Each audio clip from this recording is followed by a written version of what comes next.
Avocado toast with egg and smoked salmon. Eating avocado toast with egg and smoked salmon for breakfast can offer many nutritional and health benefits. Some of the advantages include healthy fats. Avocado is high in monounsaturated fats, which can help lower cholesterol and improve cardiovascular health.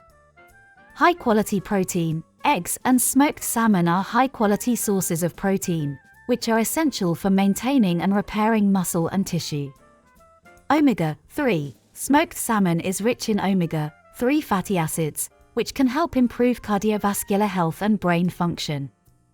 Vitamins and minerals. Avocado and egg are rich in vitamins and minerals, including vitamin E, vitamin B12, and iron.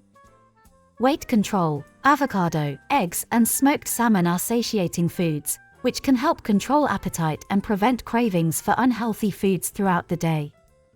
In summary, having avocado toast with egg and smoked salmon for breakfast can be a great way to start the day with balanced nutrition and provide healthy fats, high-quality protein, omega-3 fatty acids, essential vitamins, and minerals for the whole day. If you think this video may be useful for some people you know, feel free to share it. Thanks for following us. See you in the next video.